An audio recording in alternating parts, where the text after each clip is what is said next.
नमस्कार मु doctor Manorama Mahanti IMD Bhubaneswar पूरा ओडिशा राज्य उदरपीढ़ी करुच्ची देखा गत 24 घंटार रेकर्ड तेबे पूरा राज्य में अधिकांश स्थान में हल्का मध्यम वर्षा रेकर्ड कर सहित 5टी स्थान में अति प्रबल वर्षा रेकर्ड कर 15टी स्थान में प्रबल वर्षा रेकर्ड कर सर्वाधिक वर्षा रेकर्ड कर केउंझर जिले में बंसपाल ठारे 135.6 मिलीमीटर।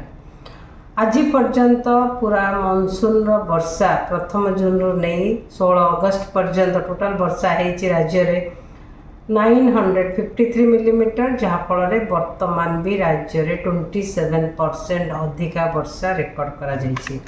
आज सकाल 5:30 पश्चिम उत्तर पश्चिम बंगोपसागर एवं संलग्न पश्चिम बंग उत्तर ओडिशा उपकूल एक लघुचाप क्षेत्र सृष्टि होइथिला। वर्तमान भी लघुचाप क्षेत्र रही उत्तर पश्चिम दिग को गति करी आगामी 24 घंटा मध्य अधिक घनीभूत होबार संभावना रही, जहाँफल आगामी 3 दिन पर्यंत ओडिशा राज्य में वर्षा लगी रहिबो। आगामी 24 घंटा राज्य में अधिकांश स्थान में हल्का मध्यम वर्षा रहिबो, ता सहित प्रबल अति प्रबल वर्षा एवं किछि स्थान में अत्यंत प्रबल वर्षा गोटे कि 2टा स्थान में होबार संभावना रही। मयूरभंज, केउंझर, बालेश्वर एवं भद्रक जिले में जोठारे कि रेड कलर अलर्ट जारी करा जायछि।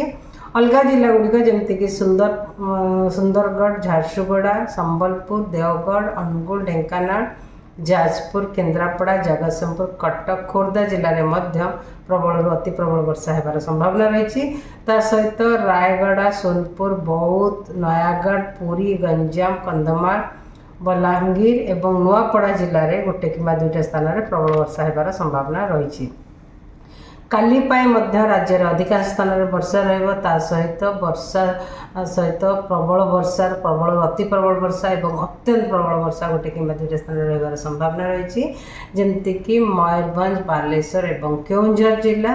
ता सहित प्रबल अति प्रबल वर्षा किसी स्थान में होबार संभावना रही, जमीक सुंदरगढ़, झारसुगुड़ा, संबलपुर, देवगढ़, अनुगुल, ढेंकानाल, कटक, जाजपुर, भद्रक, केन्द्रापड़ा एवं जगतसिंहपुर जिले में। ता सहित बरगढ़, सोनपुर, बौद्ध, नयागढ़, खोर्धा, पुरी जिले में गोटे कि 2टा स्थान में प्रबल वर्षा रहिबार संभावना रही।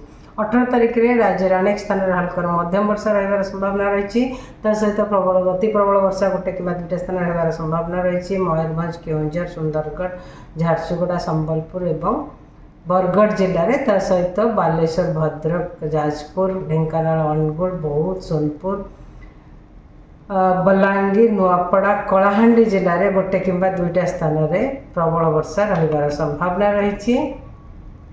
19 तारिख में राज्य में अनेक स्थान में हल्का मध्यम वर्षा रहा सहित झारसुगुड़ा, संबलपुर, बरगढ़ में प्रबल वर्षा गोटे कि 2टा स्थान में होबार संभावना रही।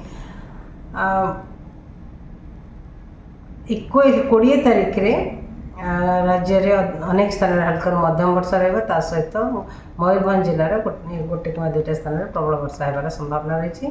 21 तारिख में राज्य में किछि स्थान में वर्षा रहा। इवन 22 तारिख में राज्य में किछि स्थान में वर्षा रहा, किंतु आगामी 5 दिन पर्यंत वर्षा सहित बिजुली, घड़घड़ी और झटका पवन रहिबार संभावना रही। से अलर्ट जारी कर कृषक भाई मानक विशेष सूचना दि जाउछि कि बिजुली घड़घड़ी निजको सुरक्षित रखंतु।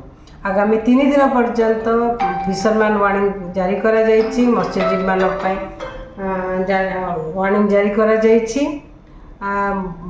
मोस्टली आमर समुद्र अशांत रहिबो, सेतिपई मत्स्यजीवी मानक आमर ओडिशा उपकूल दे समुद्र को जीवाकू बारण करा जायछि 16 तारिख रु 18 तारिख पर्यंत। धन्यवाद।